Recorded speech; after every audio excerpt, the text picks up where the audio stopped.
What's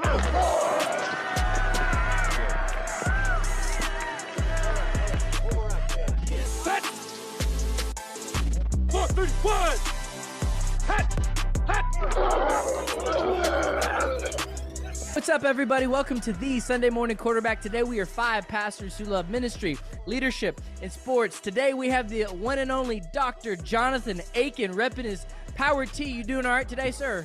I'm doing great. Thanks for having me. Yes, sir. John, I brought a Cowboy fan, but we can't wear our Dallas Blues after that butt whooping we took last week. How you doing today in Virginia? I'm carrying on the 49ers red here. Brock Purdy put it out. Oh, what a bandwagon fan. Dad, what did you think of that garbage last night? Nashville Titans finally got a new coach. How are things going down there? Optimists. The people are excited. We're still licking our wounds. Vrabel's a great coach, but, we're encouraged. And then Paul trying to send me Dak memes last night when Tua is all out, too. Paul, did you have a good day at church yesterday? We did, man. It was really encouraging. Had 2 baptisms yesterday, which is really great to kind of cap off the end of January, which is awesome. So really good Sunday, and the Dolphins are still frozen in Kansas City, but that's okay. They are. Well, hey, let's dive in, fellas. Man, what a big football weekend. And, John, though, I think I noticed you most just by your sports commentary on Twitter. So I saw you tweet something out. I'm like, this guy knows the sports, especially when I found out you're a Cowboy fan. So why don't you take us into your instant reaction? Why don't we start with the game last night, 49ers, Lions? What stuck out to you? What were some takeaways, and what'd you think? Well, I think so. One, I was pulling for the Lions, but honestly, it was difficult for me to pull for the Lions after all the garbage that came out of the Cowboy Lions game. Yep. Apparently the refs missing one call was bigger than the refs missing a tripping call that would have ended the game anyways. And so, but I still wanted them to win because as a Cowboy fan, I hate the Packers and I hate the 49ers. Mm-hmm. And so nobody hates the Lions because they've never done anything. But my instant reaction is that you live by Dan Campbell, you die by Dan Campbell. Yeah. And it's just like, bro, can you not kick a field goal? Like, the same thing, like it was pure, I don't know what you call it, arrogance or cockiness or just bravado to go for the 2-point conversion against the Cowboys once you got backed up. Last night, I mean, he obviously the drop pass turned the momentum of the game, but if you take the points that you've been given, then we're having a different conversation today. The wheels came off. The 49ers and Brock Purdy continue to be the luckiest team in the league. In terms of just absolute meltdowns by the Packers and the 49ers. And so, that's where we're at. Thank you. I appreciate you. Somebody other than me and my dad could bring in some wisdom to the show. John's a former Redskin fan, so he's just rocking that crimson. John, how are you feeling in the first half when your 49ers are looking like trash again? Well, I thought I was okay with the Lions winning. Nobody's not cheering for the Lions at this point, right? Like we're like, do something for the city. We're like poking the city with a stick, trying to get it to do something. So I'm not disappointed at all through the first half. But I am disappointed that when they rallied, luck, skill, combination of all those things, as every game is, that Joseph, you still continue to just crush Brock Purdy. And even though he showed up in playoffs in the way Dak has yet to do. So I'm not mad. I'm not mad at all. Hey, John, you want to help me out here? You want to give a retort? See what I got to deal with? He scrambled 4 times, okay? But he looked terrible in the first half. And everybody's saying he's the second coming of Joe Montana. Akin, what'd you think? Here's the thing. The thing is, listen, I will give Brock Purdy credit for he is incredibly poised. But there's 15 quarterbacks in the NFL who could do with this team what Brock Purdy is doing with this team. Agreed. Hey, John, if you put Brock Purdy on the Carolina Panthers, you think he's a game changer? Your Panthers. You think he's a good game changer? Certainly compared to what's currently there under center. So I'm not trying to be a jerk. I think you put him in the Cowboys. I think he's a game changer. Just saying. Hey, he's got a ready made. Dad share with a lot of skill players. A lot of around the ball. He's got an all-star. The Cowboys have a lot of skill players compared to the 49ers? Not compared to the 49ers, just compared to most teams in the NFL. No. We don't have – listen, what has been exposed for the Cowboys is we have a number 1 wide receiver and nothing else. Yes. A decent offensive line. Defense. We watch – we know the defense should have showed up better than Just saying. Sure, I'm talking I'm not about skill hating. players on offense. We don't have a number one running back. We don't have a number two receiver. Nope. We've got an up and coming tight end. And so I just think I don't know that I would agree. As much as Brock Poise is probably better poised than Dak, he's got weapons that Dak has never had. Oh, I agree. I agree. So, hey, I'm loving this. Dad, what were your thoughts on the Niners? And did you think the Lions gave it away or the Niners took it? Well, of course, I think the Lions gave it away. I mean, when you're up 24-7, and then after they kick a field goal, you can kick another field goal and put you up by 17. I think there was some blunders coaching wise. I understand their game plan. I understand who they are and how they are. But at the end of the day, the players, I think, lost that game. You catch a couple passes, running back hold on to the ball. So I really blame it on the players more than the coach, because when it's all said and done, the coach can have that bravado, but you got to win it on the field. So I blame the Lions, but I also think that the Niners, they took that game, they had an opportunity, and they pushed down that door. And let me just say this. I'm kind of flipping the switch here. I was rooting for the Lions until Kansas City won. When Kansas City won, I changed, because I don't think the Lions can beat Kansas City. And what I do not want to see is another New England Patriot dynasty, because what's going on is now nobody has any hope to win. So I like Patrick Mahomes, the person. I do not like Patrick Mahomes, the player. And that's the same with the whole team, the coach. Tom Brady. I like the organizations of Kansas City, but man, I do not want to see another dynasty go, and then the rest of us have no hope. So I hate to say it as a lifelong Cowboy fan, but I am rooting for the Niners. I was actually rooting because I think that the Niners, they've got the horses to win. I don't think that the Lions do. So yeah, that's where I'm at right now. Paul, before I pass it to you, let me just say, John Akin, this is a little therapeutic having another Cowboy fan after John Richardson has put us through all this garbage all year. Hey, but I found myself being envious of Dan Campbell and his culture. I would take Dan Campbell all day over Mike McCarthy, of just the gritty, bite your kneecaps. And, he was a Cowboy. He played here. He's coached here. Mm-hmm. I mean, I would take that culture all day over scheme and all that. And so I am looking forward to Kyle Shanahan getting there, blundering again. They're going to come out in the first half, and he's gonna do what he's done every time he's gotten there. So I at least got to enjoy that. That's just the old school 49er hate. Paul Lasso, we'll pass it to you. Let's shift gears to the Chiefs and the Ravens, or either game. What was some of your takeaways from both games? What was your takeaway, Paul? Well, I'll just say for the Chiefs and the Ravens, because I didn't get a chance to watch much of the 49ers and Lions. We had a small group last night, so I was just looking literally. Oh, you moved that small group, bro. No. Priorities, bro. Yeah, sure. Hell, let you just use my, pastoral duties to just go ahead and just shift everything. Who cares, right? Amen. Yeah, no. So I was just literally watching it all unfold on my phone. I'm like, wow, they're literally gonna blow this thing. They're gonna blow it, and sure enough, they did. But Chiefs, Ravens, I think everybody would agree, and maybe I'm speaking, too frankly with that, but the story for the Chiefs was their defense. That's what won their game last night. It was just, incredible to be able to see them stop the Ravens the way that they did. And it just goes to show, man, Pat Mahomes, Andy Reid, that defense, it made it happen last night. And it was just really, really, really cool to see that. So they played the way that they needed to. It's this decade. This is what we're going to have to watch, right? This is 2023. It's not 2020 right anymore. So it's not COVID this year, but here we go again, the 49ers and the Chiefs once more to see what's going to happen for the Super Bowl. But dude, that defense was lights out, and it has been. That's not just last night that decided to turn it on. I think if you look at the last several games for the Chiefs, their defense has been on it. Here's the thing, too, and if Patrick can pull this off, this is the worst receiving core he's ever had.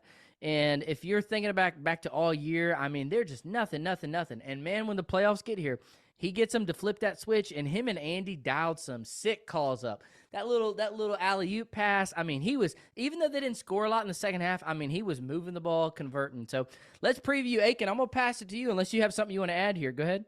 They didn't score any in the second half. Yeah, they didn't score any, but hey. No, they had three and outs. They were pitiful in the second half. Here's the bottom line is this, and I know this is probably makes people uncomfortable. Lamar Jackson is he's a way more athletic Tim Tebow. I mean, that's the bottom line is he cannot throw the football. I mean, he's not a great thrower of the football. That was clear last night. It's been clear in most of his playoff games. He was pathetic in the first half of last week's playoff game. Yeah. And was able to come around. He's a great runner of the football. He's not a great thrower of the football. And so that was the difference in the game. The Ravens had every opportunity, but they turned the ball over. When the Chiefs don't turn the ball over, they don't lose. And Mahomes did what he had to do in the first half, and they shut it down in the second half. So yeah, and they did look trash, but that nice little third down. I mean, when he needs it, they got it. Hey, let me add something. I agree with them. I also, in the first game, I said it was the players, not the coaches. This game was the coaches because they came in as a number one running team and they did not run the ball at all.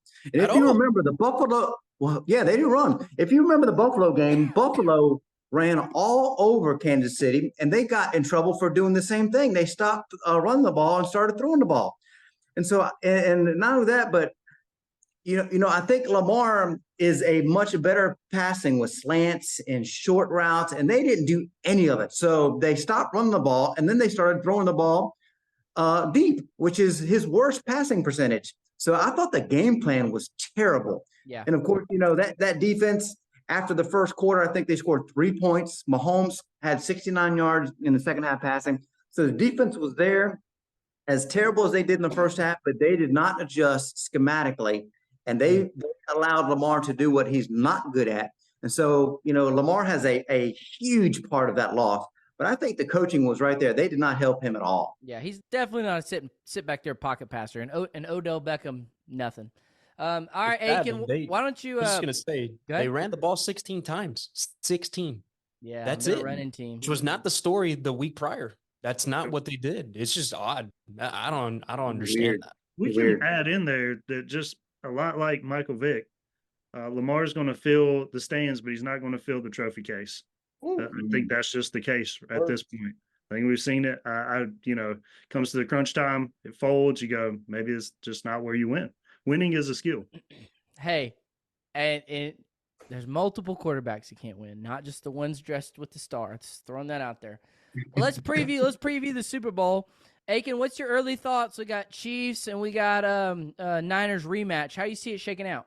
Yeah, the only guy who can consistently eliminate Patrick Mahomes is the GOAT, Tom Brady. He's not playing in this game, so the Chiefs are going to win. I mean, as much as I would like for them not to win, and then let me just throw this out there real quick. Can you imagine? Like, people are trying to talk about if Mahomes can get in the GOAT debate with Tom. Can you imagine in the LeBron Michael debate, if they had played twice in the playoffs and Michael had eliminated LeBron both times? Because that's the debate we're having right now. And so, but no, Patrick Mahomes, I would not bet against him, and I especially would not bet against him with Brock Purdy. Although that first time, Pat Mahomes got a raw deal because Tom threw a pick and they called it back. But that's neither. Because the guy was offsides. He was offsides, and then the Super Bowl, he got a bad rap. It's the same thing. The line was terrible. Make a mistake, then Tom's going to make you pay for it. Yep, you're right. John, you think your Niners, who you've been on all year, even during the 3-game skid, you think they got a shot? Or are they favorite? I hadn't seen the line yet. I don't think they're the favorite, but I think if they give McCaffrey the ball 25, 27 times, they got a good shot. Keep it out of Patrick's hands. Keep the ball on the ground. Grind it out. Let your defense come up, make plays if they need to. I think it's going to be a pretty close match. I think the Chiefs would have blown out the Lions personally. So I think there's a lot of skill positions that line up pretty well. I don't think Brock's going to beat them in the air because their Chiefs secondary is fantastic. They play the ball really well. They do really well, but I would test them on the run early and often. And I think if they can find some success there, they get six or so yards a carry. I think they got a good shot at winning the game. They got to, after that game, though, yesterday, they got to have a spy on him. And if you can contain Lamar, I mean, you can contain him. Paul, which way you see it going? What's your early prediction? If the same Chiefs defense that came out yesterday to play, it's going to be tough for the 49ers to beat that team. I would not sleep on Andy Reid. I mean, you got a great coach and who he is and what he can come up with. I think that there is some unfinished business for San Francisco. I mean, they're going to come in wanting and hungry, but at the end of the day, I think I wouldn't sleep on the Chiefs for this game. I mean, they're championship ready. That's just something that, to John's point, I mean, they win and they're not fazed by this kind of a moment, and so you're going to have an opportunity, I think, to see them once again be back in the Super Bowl and actually win another one. And it's crazy. It is Pat Mahomes has not really had a good Super Bowl, like where he's just tore it up. He's actually struggled in pretty much every Super Bowl game. Dad, which way you see it going? I'm going the Niners. I think they got a lot of studs. They're coming in with a chip on their shoulder. I think they're going to come in with a scheme. If you look at it, they scored 24 points last week. They scored or 17, then they scored 24 against the Bills, and then who knows what they did with Miami. That was just the ice bowl. But the offense is not putting up numbers. So the Niners know, listen, we got a defense as good as the Bills and as good as Baltimore. We got studs everywhere. They got great linebackers to try to hang with Kelsey. So I think if they, in their mind, there's like, look, if we can get 24 points, we can win the game or we'll be right there. And so I think they're really going to take a step back and really try to put a good scheme in for Brock Purdy. And I think if Brock can play clean, he doesn't have to win the game. Studs all over. If he can just deliver, if he can play clean, I think they win the game. What is it with all these teams playing zone on Travis Kelce? How many times you got to see him just shred people? Man, that's just. That's over and over, and I don't understand. Just looking for opportunities to cut to Swift up in the box every other segment. So dude. it's a scheme, man. It's a scheme. I wanted to know about that, like, because there's one other team in the National Football League that knows how to deal with, cuts like that constantly go to another person that has absolutely nothing to do with what's going on in the field. So I wanted to ask you guys, like, how do you guys deal with that with Jerry Jones? Because that's like, if he's eating a chicken finger, they're showing Jerry Jones. So I mean, it's either Taylor Swift or Jerry Jones. So how do you guys deal with that? I was just curious. All this talk about the Niners, John's Niners, as many Super Bowl appearances as they've had, they haven't won a ring as long as we have. So that's all I got to say to that. I get all that. I'm just curious. Hey, we're over Jerry. We're over his promises. That's your biggest problem is Jerry. That's your problem. We're over Jerry. So, it just makes me upset talking about it. He tried to switch the momentum by honoring Jimmy Johnson this year. It looked like it was going to work, and then we screwed that up too. So. Oh, man. All right, let's shift gears. Akin, I'll pass it to you. As a Tennessee fan, how do you feel since we've recorded? We are now in the post-Saban era, so we got Harbaugh moving out. We have a moment, please. We have a moment for Saban. Saban's out. Harbaugh's out. We're opening up to a 12-team playoff. How do you feel as a Tennessee fan and just across the landscape moving into this season of college football? Well, to be clear, I'm primarily a Miami fan, and so I feel pretty good for Miami and I live in Knoxville and live with a Tennessee fan, married to a Tennessee fan. And so I think everybody's encouraged and is hopeful that Alabama is going to take a step back. I mean, the guys that were running Indiana, like 2 years ago or whatever, are now running Alabama. So hopefully they'll take a step back. But the problem is, all these guys are wanting to get out of college because of NIL and transfer and all this stuff. And Kirby Smart apparently has figured out the cheat code. So, and I don't have any real confidence that Tennessee is going to be able to overcome Georgia. So I think they're good enough to compete to get in the 12-team playoff. I think Miami, if they keep stacking recruiting classes like Mario's doing, and getting transfer portal quarterbacks like we did this year, can compete to be in it. But as far as competing to here's the bottom line too. People wanted to pull the plug on Harbaugh back during COVID and said he's a bust. He's not going to ever change. It took him 8 to 9 years to get Michigan where they were consistently beating Ohio State and even making it into the playoffs, and still were kind of wetting the bed there. And so there's not that long on ramp that most guys have. And so we've got to be, most teams to be way more patient and try to just build culture and stack these things. And in NIL transfer portal world, you can do some of that, but some of that becomes difficult.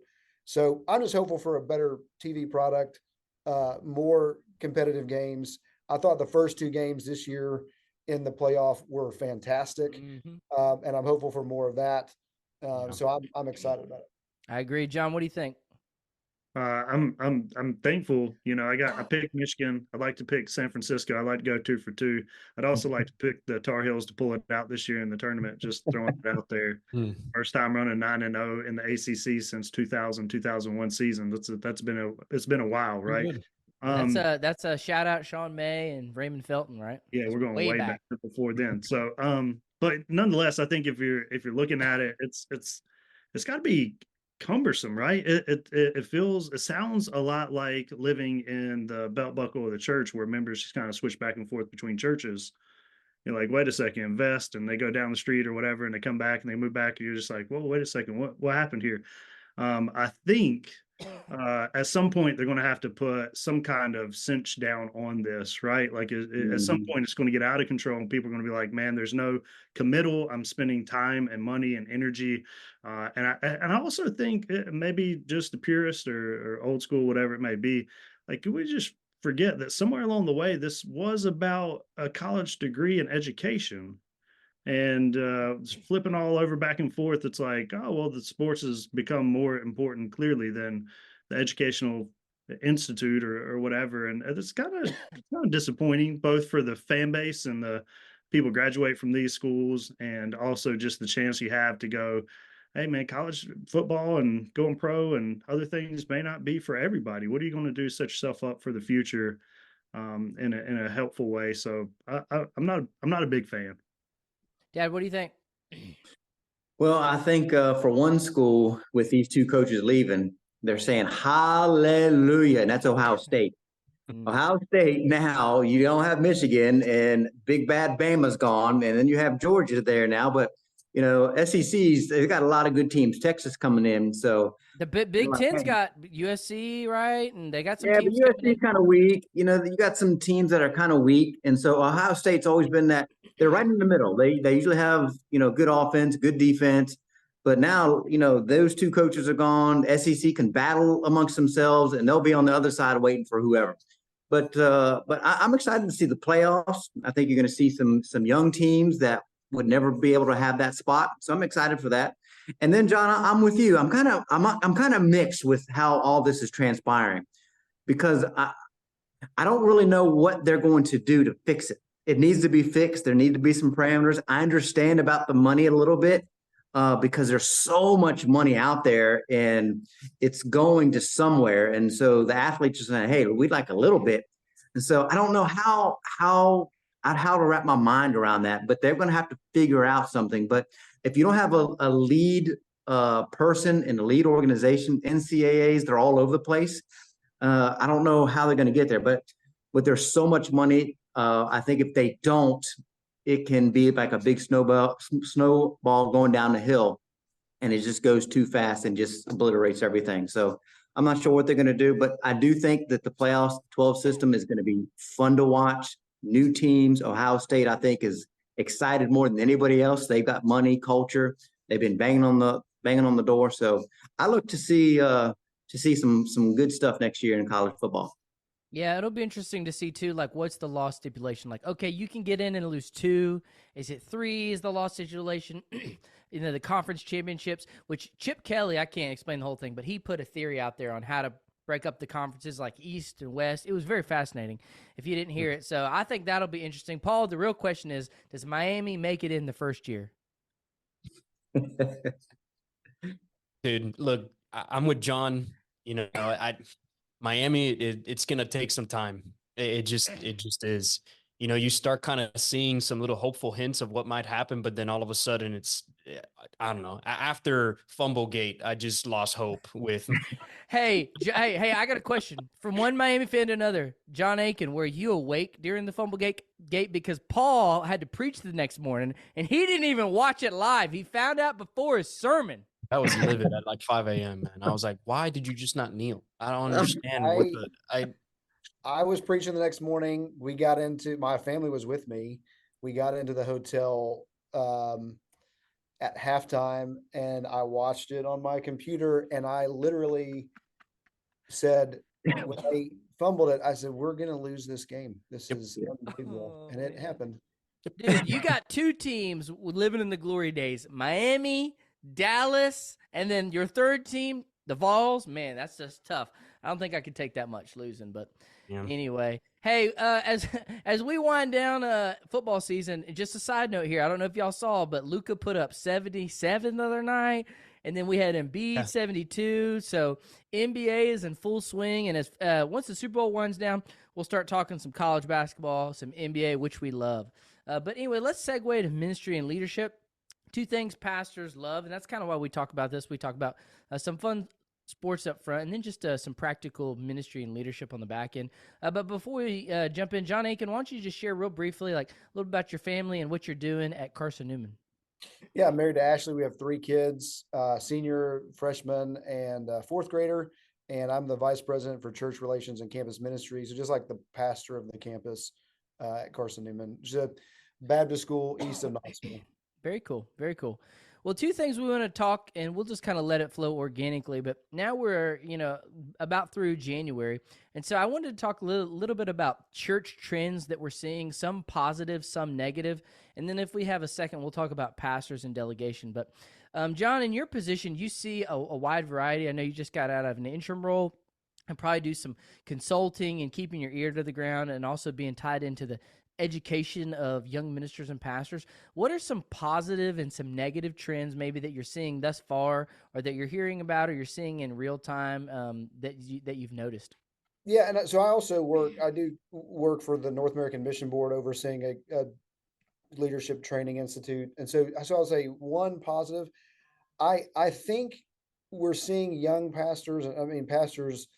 There was a reaction to where it was, I think, in some ways helpful to the religious right, where pastors didn't want to talk about politics in the pulpit, but I think that pendulum swung too far.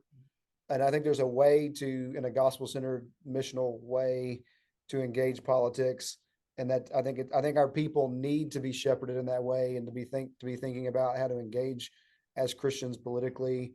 And we just basically vacated that space and left it up to progressive and left-leaning Christians, who their churches had no problem talking about politics and having politicians come in. And so I'm seeing a lot more gospel-centered engagement there. And so I find that to be incredibly helpful and encouraging. A negative trend, and this is probably not something that's being written about in magazines or, blogs or whatever, Twitter or whatever. Again, it's a pendulum swing. When I was young, and my dad's in ministry, like your dad's in ministry, people would use these phrases about pastors who were overworking and neglecting their families, to where they would say, well, the church is a mistress who's stealing my dad from the family or whatever. And so pastors were like suffering burnout and overworking. I feel like with young pastors, the pendulum has been swung to where now a lot of pastors are underworking and talking, like I've had pastors talk about rest and sabbatical who aren't putting in 40 hours a week that I'm consulting with. And it's even 40 hours a week. And so it's like, we've got to be able to have a balance between being there. 1 Timothy 3, qualified because we're good managers of our household. We're loving our wives well. We're loving our children well.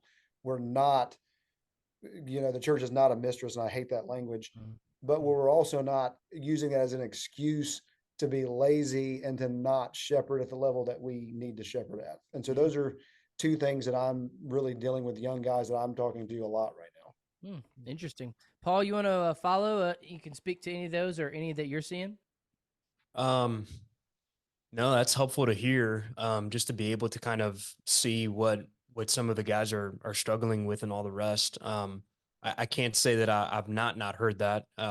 You're right on what you have been saying, John. I mean, it's interesting to kind of see rhythms being built into, work environments for some of these guys, where as soon as things get hard or difficult, or there's some extra time or effort that needs to be put into something, whether it's shepherding outside of the office, and not having to sit down and be comfortable enough to be able to work however many hours you want to for the sermon or whatnot, you can kind of start to see the wear and tear a little bit. And the first thing that happens is, hey, I need some time. I need a break. I need a, and it's just like, man, you have to understand, this is part of the ministry. You're gonna have some long hours. There's gonna be things that are not gonna be scheduled that you didn't schedule that are gonna be part of caring well for people when they're hurting and when it's hard and when there's deaths, or when you're gonna have what feels like 13 different emails coming at you at the same time, all with different problems. And I think that may be the weight that is shouldered, that you gotta learn how to navigate through it and work through it. But I think a hard work week may be like that for several weeks, and sure, you may need to take a break when that comes, but that's part of the rhythm.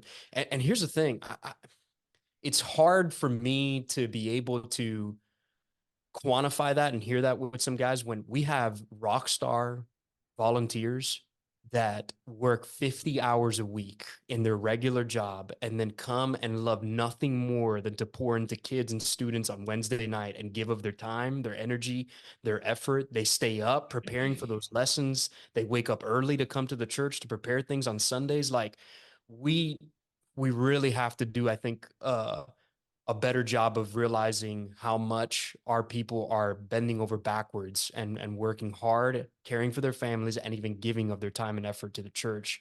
And if we're running around saying, man, we're tired, there's something that's not fitting in there correctly, if that makes sense. Yep. Hey, we got about 4 minutes. John, you want to give us one quick, and then Dad, you can take us out? Sure. Yeah. I mean, I think he's right. There's definitely this pendulum swing back and forth. You saw the pastors, especially in the we call boomer area where they kind of built these monstrosity of kingdoms that they're maintaining and upkeeping. We saw a lot of burnout, some things difficult out there. And so you had children that watched that and then were like, look, I don't want to walk down that same path. And so I'm going to overreact to this such a bit, put up some parameters and walls that were really too high and too hard.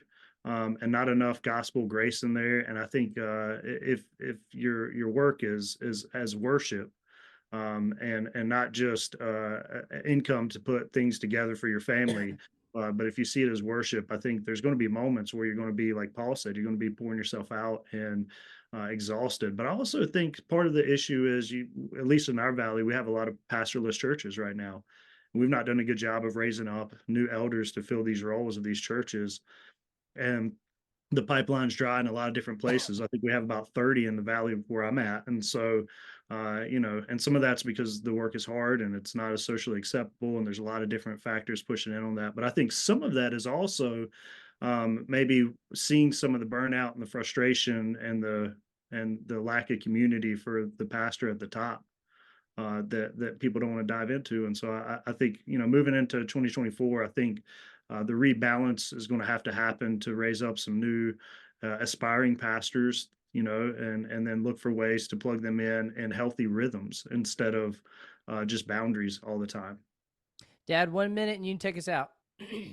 Yeah, I'm going to do something different. And it's not really a trend that's just here lately, but it's been for a while. But I think with the millennial group, particularly where I'm at here in Nashville, when people are becoming aware of their sin, in need of a savior, it's not necessarily now just one sermon, hit the altar and come get saved. It is work by pastors, teachers, people who love the Lord, and noticing and doing the extra work to be aware of where they are spiritually.